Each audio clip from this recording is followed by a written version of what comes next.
You're Alrighty. Today I got a story here about SpaceX and Dish. Basically, SpaceX versus Dish, and Starlink risks becoming unusable if Dish gets 12 gigahertz spectrum. So, just to catch everybody up, if nobody knows, Dish wants to use the 12 gigahertz spectrum that they use to give people satellite service and use it for terrestrial uses for cell phones or telecommunications on from the ground. And SpaceX is firing back, saying that this is going to interfere with their livelihood or their business model currently right now. So right now, there's a consortium of companies that want to use the 12 gigahertz spectrum for cell phone usage, and Dish is pretty much spearheading that. And SpaceX is like, that's going to interfere with us. Now, they've given some numbers, but it needs to be validated whether or not is the interference actually there. I've had conversations between me and No Radio, and he's given us some education on the differences in frequency, even frequency types.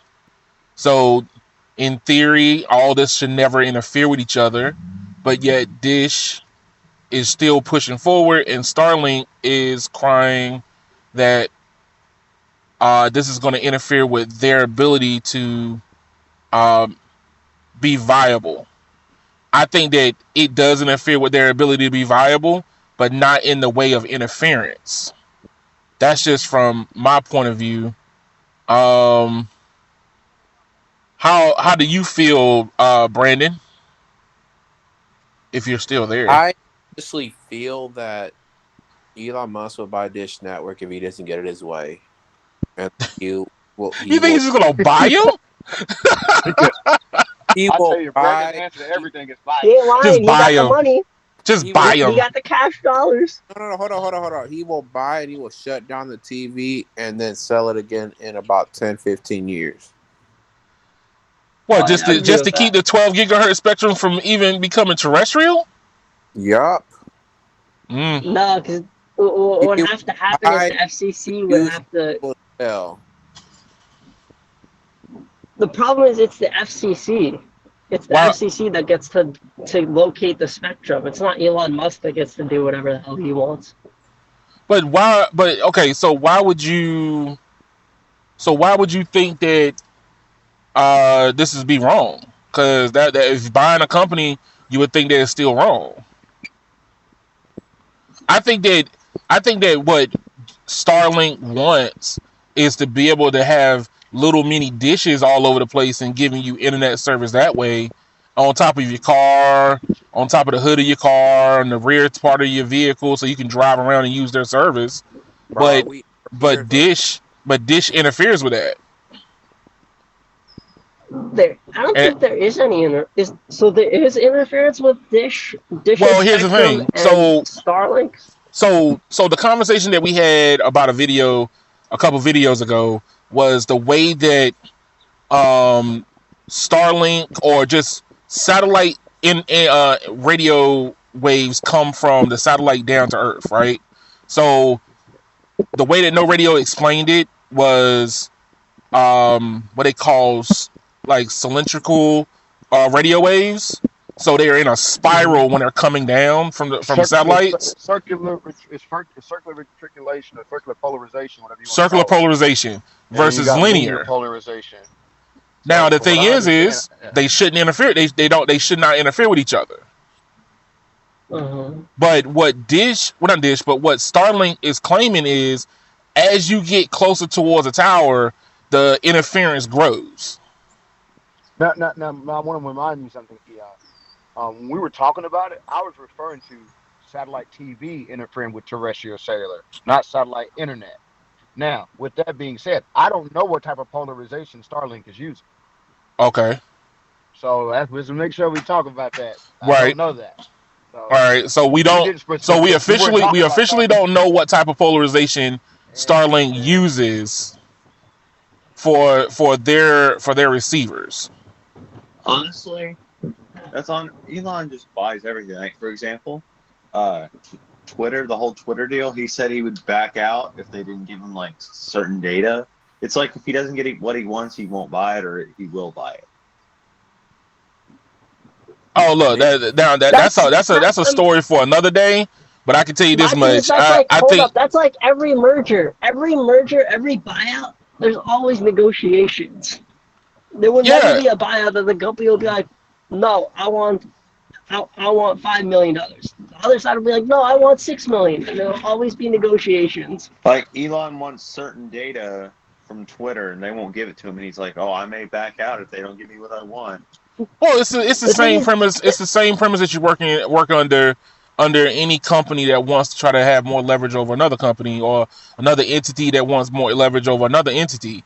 It's the same problem that you're having right now, where Dish and Starlink are battling over radio waves right now. yeah, my Stupid. thing is with Twitter, Elon has so much leverage because they did a what's it called, a poll for the board, and it was anonymous. Everyone wanted a buyout. So it's like Elon Musk knows everyone. The Twitter boards wants to buy out. They Well, want to I sell the have I company. have a So now he has particular leverage to say, I have a "Hey, particular I opinion want about money." that one myself. It comes down to a little bit more sinister process on that one, but hey, look, not to stray too far off, but I wanted to find out from everybody. I mean, for the most part, how do y'all might think about this? And the battle for the 12 gigahertz spectrum you know, continues. do you really want to know what I think about this, Jose? Oh no, did you eat a Snickers? Cause you're hangry right Oh, No, now. no, I didn't. yo, What that's perfect all, Snickers all commercial. I want to say Go is tell them this: to sponsor us. a lot of people spent a whole lot of time burying fiber under the ocean so we could get away from satellites. That's all I That's want to say. true. That's all I want to say, No, no, no, and no. I'm You're done. absolutely right. Hey, look, I'm done. I, I thought that Starlink was kind of a weird, ridiculous concept due to the fact that these little buggers are flying through space, right? Just to give anybody a backdrop on what Starlink is, it is a man-made satellite flying through space, zooming around in low Earth orbit. Okay, and eventually the fuel on this little bugger is going to run out, and then he got to throw up more just to keep your internet up. And it's Versus, roughly every 10 years or something like that, from what I understand now. It may be different with these, but I know like regular TV satellites, they have like a 10-year lifespan. well, this one is small. They're supposed to be like a little bit bigger than CubeSats, a little bit bigger than CubeSats, and this thing literally is constantly reboosting itself to keep it in a certain particular orbit. Okay, Yep.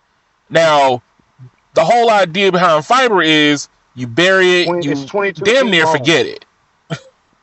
It's 22 feet long, 2,755 pounds. Mm. So it's bigger than a car. Uh, the 340 miles up. So the whole idea is like, a lot of people try to give Starlink a little bit of extra leeway. Oh, it takes information longer, to travel through a fiber cable than it would if it went to space and go around the world and come back down again. You could fight over semantics, but here's the problem.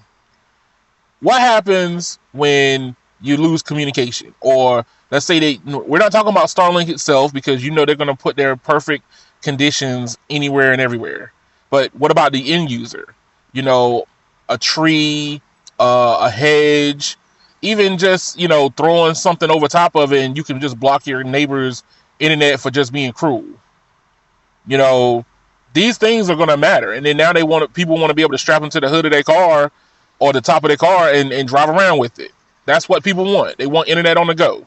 So Dish And wants to be able another, to do internet on the go too at the same frequency, but they are offering like cellular service for it. That's kind of how I look at it. Both companies are trying to get into the same business, just doing it differently, and they're fighting over the frequency to do so. Well, here's my annoyance, Keon. I look at Starlink the same way I looked at fixed wireless. First problem: the only people that should be signing up for that is people that don't have any other options. If you live in the Right. middle of town and you're just mad at the local provider and you sign up, you are the reason why it's congested. It's you. You're the dodo. You are the dodo. And there's always people putting stuff where it don't belong and wondering why it fails. Same thing with T-Mobile and them selling home internet to people who are in the middle of cities. Whenever their networks tank and they don't perform, and everyone talks junk about how they're not getting good speeds, they're over here selling it to people who shouldn't be signing up in the first place. Right. It's the same problem. They're taking something that could be great and destroying it with greed. I understand that. There goes your And problem. This is why Starlink ain't gonna work out. It's gonna get destroyed with greed. and Well, another thing that really annoys. Oh, sorry. Go ahead. no. Go ahead. Go ahead. Another thing that just annoys me is that you know it's ran off. Let's just say I highly doubt it is, but let's just say hypothetically. Let's say Starlink is ran off of one huge satellite, right? Just So it's one. not. But But it's not. Like It's that. not. It's using like 100. Like I think the Hundreds. constellation supposed to be like over Hundreds. 600. Yeah.